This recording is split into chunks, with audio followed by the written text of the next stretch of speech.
தாவேகாவினுடைய virtual warriors பேசிய ஆயிரக்கணக்கான லட்சக்கணக்கான அவதூறு வீடியோக்கள் இருக்கு. அதுக்கெல்லாம் நடவடிக்கை எடுத்துட்டீங்களா? எடுக்கணுமா இல்லையா? சட்டம்னு எல்லாரும் கொண்டு தானே. வெர்ச்சுவல் வாரியர்ஸ் பேசிய ஆயிரக்கணக்கான அவதூறு வீடியோக்கள். எனக்கே 2000 காலுக்கு மேல மிரட்டல் கால் வந்திருக்கு. வாட்ஸ்அப்ல அசிங்கமா பேசி திட்டி வந்திருக்கு. அப்ப அவங்க மேல எல்லாம் என்ன நடவடிக்கை எடுத்தீங்க? வெர்ச்சுவல் வாரியர்ஸ் சொல்லி ஒரு அவதூறு ஃபேக்டரியா ரன் பண்ணிட்டு இருக்காங்க, கால் சென்டர் போட்டு ரன் பண்ணிட்டு இருக்காங்க. அவங்க மேல என்ன நடவடிக்கை எடுத்தீங்க? சொல்லுங்க. அவங்க மேலே நடவடிக்கை எடுத்தீங்கன்னா சட்டத்தின் ஆட்சி நடக்கிறது என்று சொல்லலாம். அவங்கள நீங்க ஃப்ரீயா விடுவீங்க. ஏஐல மாரிதாஸ் திருச்சி கூறிட்டாருன்னு சொல்லி மாரிதாஸ் மேல வழக்கு போட்டிருக்கீங்க. கலைஞர் கருணாநிதி அவர்களை விஜய் காலில் விழுந்த மாதிரி ஏஐ போட்டவன் யாரு? அவன் மேல என்ன நடவடிக்கை எடுத்தீங்க? இன்னைக்கு சண்முகம் கேள்வி கேட்டிருக்காரு, என்ன நடவடிக்கை எடுத்தீங்க? சொல்லுங்க.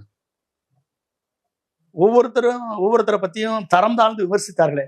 திரு மு க ஸ்டாலினையும் அவர் குடும்பத்தாரையும் உதயநிதி ஸ்டாலினையும் தரம் தாழ்ந்து விமர்சித்து குடும்பத்தை தரம் தாழ்ந்து பேசியவர்கள் மீது என்ன நடவடிக்கை எடுத்தது இந்த விஜய் அரசு? சொல்லுங்க.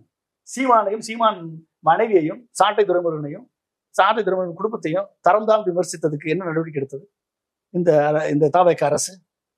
இதே மாதிரி ராஜேஸ்வரி பிரியா, அந்த பொண்ணு சிங்கப்பூர்ல இருந்து வேலையை ரிசைன் பண்ணிட்டு இங்க தமிழ்நாட்டுல ஒரு ஒரு போதையற்ற கலாச்சாரத்திற்காக போராடி கொண்டிருக்கக்கூடிய ஒரு பெண்மணி. அந்த பெண் மேல அவதூறுகளை பரப்பியது உங்க தாவேக கட்சியினர்.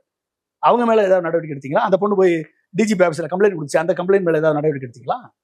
சொல்லுங்க. நாச்சியார் மேல அவதூறு பரப்புனீங்களா? அந்த பொண்ணு மேல கம்ப்ளைண்ட் கொடுத்துச்சு, அது மேல நடவடிக்கை எடுத்தீங்களா? எப்படிப்பட்ட ஒரு தரந்தாழ்ந்த விமர்சனங்களை வாய் கூச முடியாத அளவுக்கு ஒரு ரிப்போர்ட்டர், ஒரு பெண் ரிப்போர்ட்டரை தரந்தாழ்ந்து வாயை சொல்ல முடியாத அளவுக்கு விமர்சிச்ச உங்க டிவிகே கட்சியை சேர்ந்த ஒரு பெண்மணி மேல நடவடிக்கை எடுத்தீங்களா? அந்த ரிப்போர்ட்டர் கம்ப்ளைண்ட் கொடுத்தாங்களே, நடவடிக்கை எடுத்தீங்களா? அப்ப என்ன அது பாரபட்சமான